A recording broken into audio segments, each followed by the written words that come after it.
Assalamualaikum warahmatullahi wabarakatuh. Alhamdulillahirrabbilalamin, kita dapat kembali belajar matematika secara daring melalui video pembelajaran ini. Semoga dengan video ini dapat memberikan wawasan baru untuk kalian semua dan tetap semangat dalam belajar. Baiklah, sebelum kita memulai pembelajaran ini, marilah kita bersama-sama membacakan Bismillahirrahmanirrahim. Pada kesempatan kali ini, kita akan membahas mengenai materi pada subbab vektor, di mana pada subbab ini kita akan lebih rinci membahas mengenai proyeksi vektor, panjang proyeksi vektor skalar ortogonal. Nah, jadi kita akan membahas mengenai proyeksi vektor ortogonal.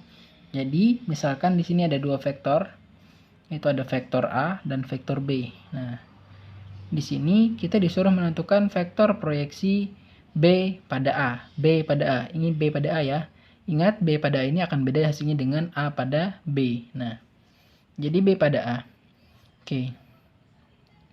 Nah, misalkan proyeksi itu dianalogikan seperti bayangan. Jadi bayangan dari B ke A. Nah, sedangkan ortogonal ini sendiri artinya adalah tegak lurus. Jadi dari vektor B ini kita tarik bayangan tegak lurus dari vektor B ke A. Berarti di sini ya, dari ujung B kita tarik tegak lurus. Di sini. Nah, lalu dari ujung sini, dari ujung B kita tarik ke sini. Nah, berarti vektor dari B itu di sini jatuhnya. Nah, di sini berarti inilah dari hasil dari vektor proyeksi B pada A, ini yang ini. Nah, jadi proyeksi tadi berupa bayangan. Nah, jadi ini contoh dari proyeksi vektor ortogonal dari B pada A. Nanti beda lagi kalau A pada B ya. Nah, sekarang contohnya gini. Di sini tentukan vektor proyeksi di sini. Vektor proyeksi A, vektor A pada B ya. Nah, ini A pada B. Tadi ingat bahwa proyeksi itu artinya bayangan, sedangkan ortogonal itu tegak lurus. Mungkin enggak kalau kita tarik tegak lurus dari A ke B ini, kita tarik ke sini. Mungkin enggak mungkin menghasilkan tegak lurus ya. Nah, jadi kalau mau tegak lurus, maka B-nya harus kita perpanjang dulu. Nah, jadi saya gambar ulang. Tadi nggak mungkin dari A ke B ini dapat menghasilkan garis yang tegak lurus dari bayangannya. Berarti garis vektor B kita perpanjang untuk mendapatkan garis tegak lurus nantinya. Bukan ini ke sini, bukan ya, tapi ini ke sini. Nah, didapat tegak lurusnya di sini. Berarti hasil dari vektor proyeksi A pada B adalah di sini. Nih. Nah, ini hasilnya. Nah, bisa dipahami kan? Nah, sebagai contoh kita masuk supaya lebih dipahami. Berikut contohnya. Jadi ada gambar berikut KLMNUP. Nah, pertanyaannya di sini proyeksi vektor KL pada KM adalah KL pada KM. KL pada KM ya. KL-nya di atas, KM-nya di sini. Nah, tadi ingat proyeksi itu adalah bayangan, sedangkan ortogonalnya adalah tegak lurus. Cari yang tegak lurus. KL. Kalau KL L-nya ke sini, ke O tegak lurus enggak? Enggak. Berarti kan yang tegak lurusnya L ke P. Berarti dapatlah di sini. Tadi kan vektor KL pada KM. KM ke sini kan pas nih. Nah, berarti hasil vektornya adalah di sini. Berarti hasil vektornya adalah KP. KP enggak? Di mana KP jawabannya? Oh, ini nih. Nah, berarti ini D jawabannya. Mudah aja kan? Nah, sekarang bagaimana kalau contoh gini? Tentukan vektor proyeksi dari B pada C. B pada C di sini. Nah, ini kan nggak mungkin tegak lurus karena menghasilkan sudut tumpul. Nah, ketika menghasilkan sudut tumpul di sini, maka dia akan diperpanjang berbalik dari asal mula garis. Nah, ketika AB di sini, AC di sini, berarti C-nya berbalik ke arah belakang. Berarti dia tarik ke belakang. Lalu dari ujung B kita tarik lurus ke bawah, ternyata tegak lurus di sini. Nah, lalu maka akan menghasilkan proyeksinya di sini, berlawanan arah jadinya. Nah, gitu. Maka hasil proyeksi vektornya adalah EA. Jadi vektor EA. Nah, begitu ya kalau bentuknya kayak gini. Nah, semoga bisa dipahami. Sekarang kita lanjut ke pembahasan mengenai panjang vektor. Nah, panjang proyeksi dan proyeksi skalar ortogonal ini ya. Skalar ortogonal. Nah, oke, kita tahu tadi seperti halnya tadi, biasanya ada dua vektor, ada vektor A dan vektor B. Nah, ketika proyeksi itu merupakan hasil bayangan dan ortogonal tadi tegak lurus, kita tarik garis tegak lurus. Nah, dari sini, dari ujung sini ke sini kan berupa hasil proyeksi vektornya, vektor proyeksinya, maka kita tulis sebagai vektor C di sini. Nah, ini kita akan belajar menemukan rumus dari panjang proyeksi sama proyeksi skala ortogonal. Nah, jadi dari sini kita ketemu vektor C ini tadi adalah hasil proyeksi dari A pada B ya, ingat A pada B. Dan pada pembelajaran sebelumnya, kita tahu bahwa, maksudnya pada pembelajaran wajib ya, nilai cos itu adalah apa cos? Cos rumusnya adalah samping dibagi miring. Nah, jika ada sudut di sini, sampingnya yang mana? Nih, yang C. Miringnya yang A. Berarti panjang vektor C dibagi panjang vektor A. Nah, dari sini kita pindah ruaskan. Kita akan menentukan nilai C vektor C proyeksi ini ya. Kita pindah ruas A ke sebelah sini. Nah, awalnya bagi kan, berarti pindah jadi kali. Maka dapat dituliskan jadi panjang vektor A cos alpha sama dengan panjang vektor C. Nah, jadi kalau kita balik penulisannya boleh aja. Jadi panjang vektor C atau proyeksi tadi itu sama dengan panjang vektor A dikali cos alpha. Nah, kemudian ingat pada pembelajaran sebelumnya kita sudah belajar mengenai sudut, menentukan sudut pada vektor ya. Nah, itu rumusnya adalah cos alpha sama dengan vektor A dot atau dikali vektor B per panjang vektor A dikali panjang vektor B. Atau modulo sama aja ya. Nah, berarti nilai cos ini kita ganti dengan rumus yang ini. Berarti panjang vektor C sama dengan panjang vektor A atau mutlak vektor A sama aja. Nilai cosnya tadi kita ganti dengan ini. Nah, dari sini kan nih panjang vektor A dapat kita coret habis nih. Yang di atas ini yang sama yang di bawah. Maka yang tersisa vektor A dikali vektor B per panjang vektor B. Nah, namun pada rumus ini, nah, ini akan bermasalah ketika vektor proyeksinya berlawanan arah dengan vektor B. Nah, jadi kan ini yang searah, kalau searah kan pasti di positif nilainya tuh. Namun jika berlawanan arah pasti hasilnya akan negatif. Sedangkan panjang vektor itu biasanya bernilai positif karena adanya tanda mutlak. Nah, nggak mungkin nilai panjang vektor itu negatif karena tanda mutlak di sini. Ini menandakan tanda mutlak ya. Nah, itu kan panjang vektor tuh, nggak mungkin bernilai negatif. Jadi, untuk membuat panjang vektor nilainya selalu positif, maka ditambahkanlah mutlak di sini. Nah, jadi proyeksi vektor C sama dengan mutlak vektor A dikali vektor B per panjang vektor B. Nah, jadi kalau dituliskan secara ringkasnya, dapatkan rumus sebagai berikut. Nah, untuk panjang proyeksi A, vektor A pada vektor B, itu rumusnya adalah, ingat tadi jika panjang, pakai tambah tanda kurung mutlak ya, supaya hasilnya positif. Jadi, panjang vektor A dikali vektor B per panjang vektor B. Nah, itu pada A pada B. Kemudian, proyeksi skalar dari A, vektor A pada vektor B. Nah, kalau proyeksi nggak perlu pakai tanda mutlak. Rumusnya sama aja. Jadi, cuman nggak perlu tanda mutlaknya. Jadi, vektor A dikali vektor B per panjang vektor B. Itu jika A pada B.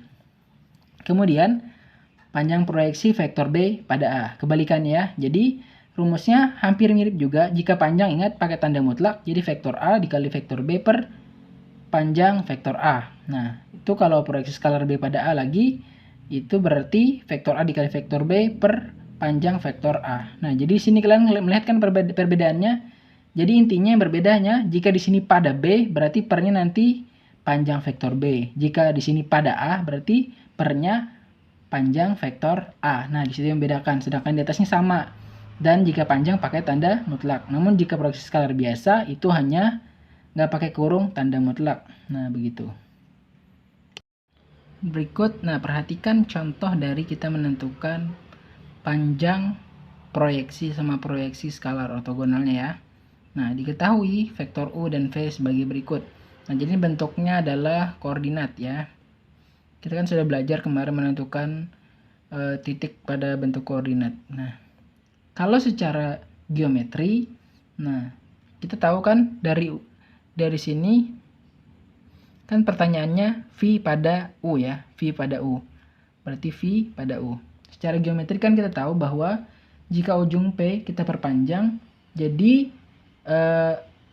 vektor U-nya kita perpanjang duluan ke arah kiri, kita perpanjang. Karena kan proyeksi tadi berubah bayangan, kita perpanjang sampai sini.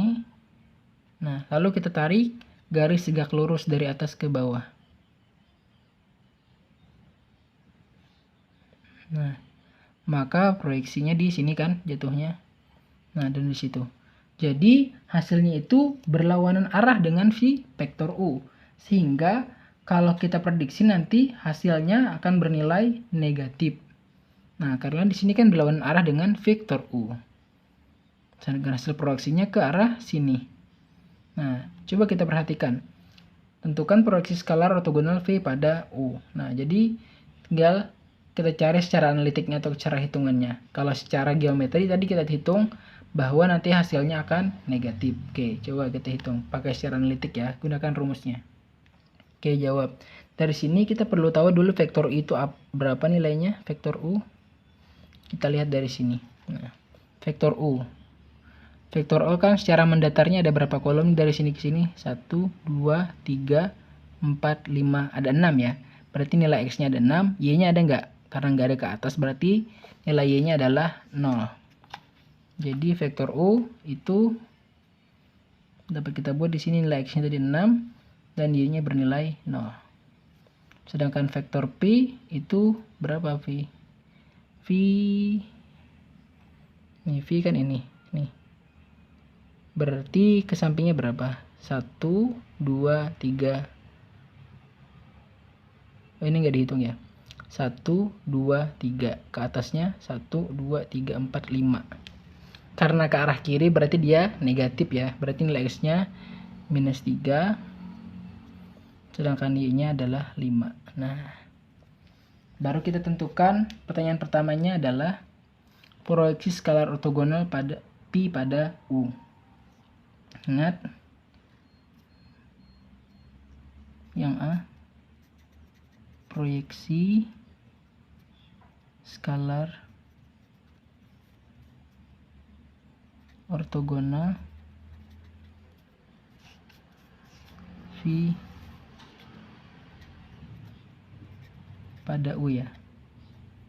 Nah, oke, rumusnya apa tadi? Rumusnya ingat, kalau proyeksi berarti nggak pakai tanda mutlak. Berarti vektor U dikali vektor Pi per panjang vektor apa? Karena pada U berarti di sini panjang vektor U. Nah, sama dengannya U dikali V berarti sama aja X dikali X ditambah Y dikali Y ya. Berarti 6 dikalikan -3 ditambah 0 dikali 5 per. Nah, jika mencari panjang vektor U berarti akar. Ingat, akar vektor U kan ini. Berarti 6 kuadrat ditambah 0 kuadrat. Itu 6 dikali -3 -18. 0 dikali 5 kan 0 juga. Per ini 0 kuadrat kan 0, berarti 6 kuadrat akar 36. Berarti sama dengan -18. Akar 36 itu berapa? 6. Nah, -18 dibagi 6 dapatnya -3. Karena proyeksi skalar ini bisa bernilai negatif atau positif ya. Beda kalau panjang dia harus bernilai positif. Sekarang kita tentukan yang B-nya, yaitu panjang ya. Panjang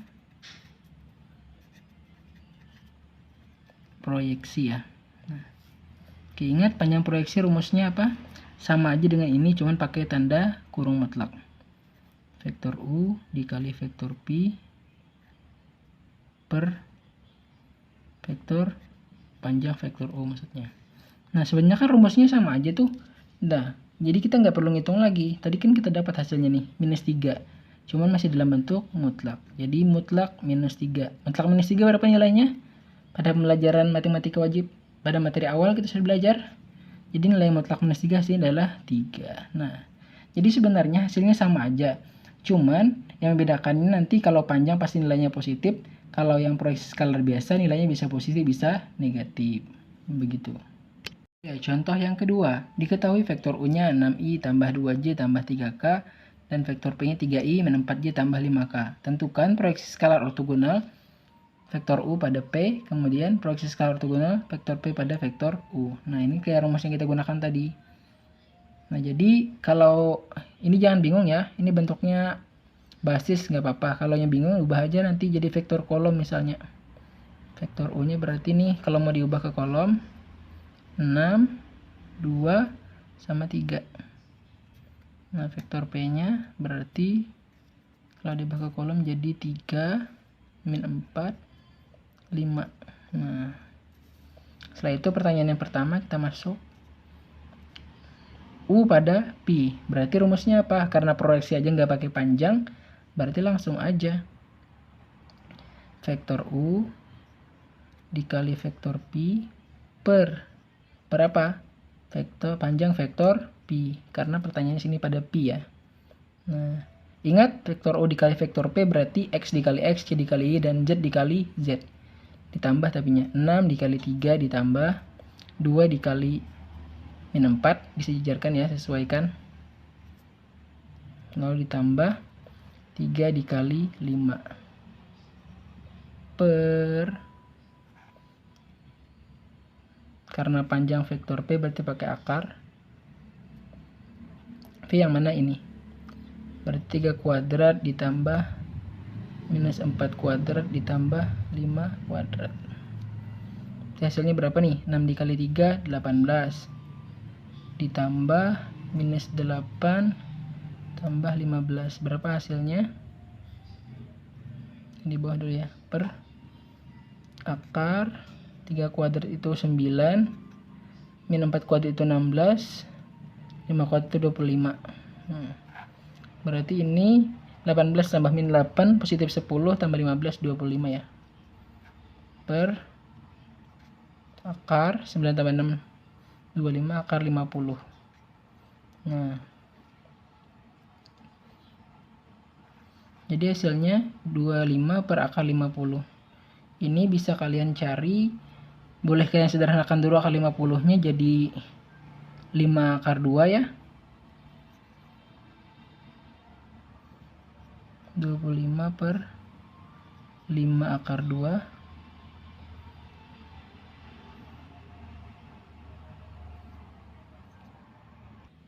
Nah, ini bisa kita kalikan akar sekawan, dikalikannya dengan akar 2 per akar 2.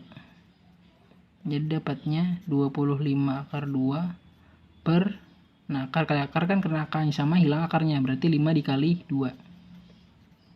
Maka 25 per 10 akar 2. Jadi kalau mau disederhanakan dapatnya masing-masing dibagi 5, 5 per 2 akar 2. Nah, selesai. Itu untuk yang A. Nah, sedangkan untuk menjawab pertanyaan yang B, sebenarnya rumusnya sama aja kan, yaitu vektor U dikali vektor P per, nah karena di sini pertanyaannya Pi pada U, berarti pernya panjang vektor U. Tinggal kita masukkan sama kayak tadi, 6 dikali 3 ditambah 2 dikali min 4, lalu ditambah 3 dikali 5 per, cuman bedanya per ya. Nah, sekarang pakai akar vektor dari vektor U. 6 kuadrat tambah 2 kuadrat tambah 3 kuadrat. Nah, di atas tadi hasilnya adalah 25 ya. Gak usah kita hitung lagi, sama aja kayak tadi, cuman beda bawahnya nih. Berarti akar 36 tambah 4 tambah berapa nih? 9 ya. Maka 25 per akar 49. Maka dapatnya 25 akar 49 berapa? 7. Ternyata hasilnya 25 per 7. Nah, jadi beda ya antara vektor ortogonal vektor U pada P sama P pada U. Nah, jadi begitu. Semoga bisa dipahami. Demikian akhir kalam. Assalamualaikum warahmatullahi wabarakatuh.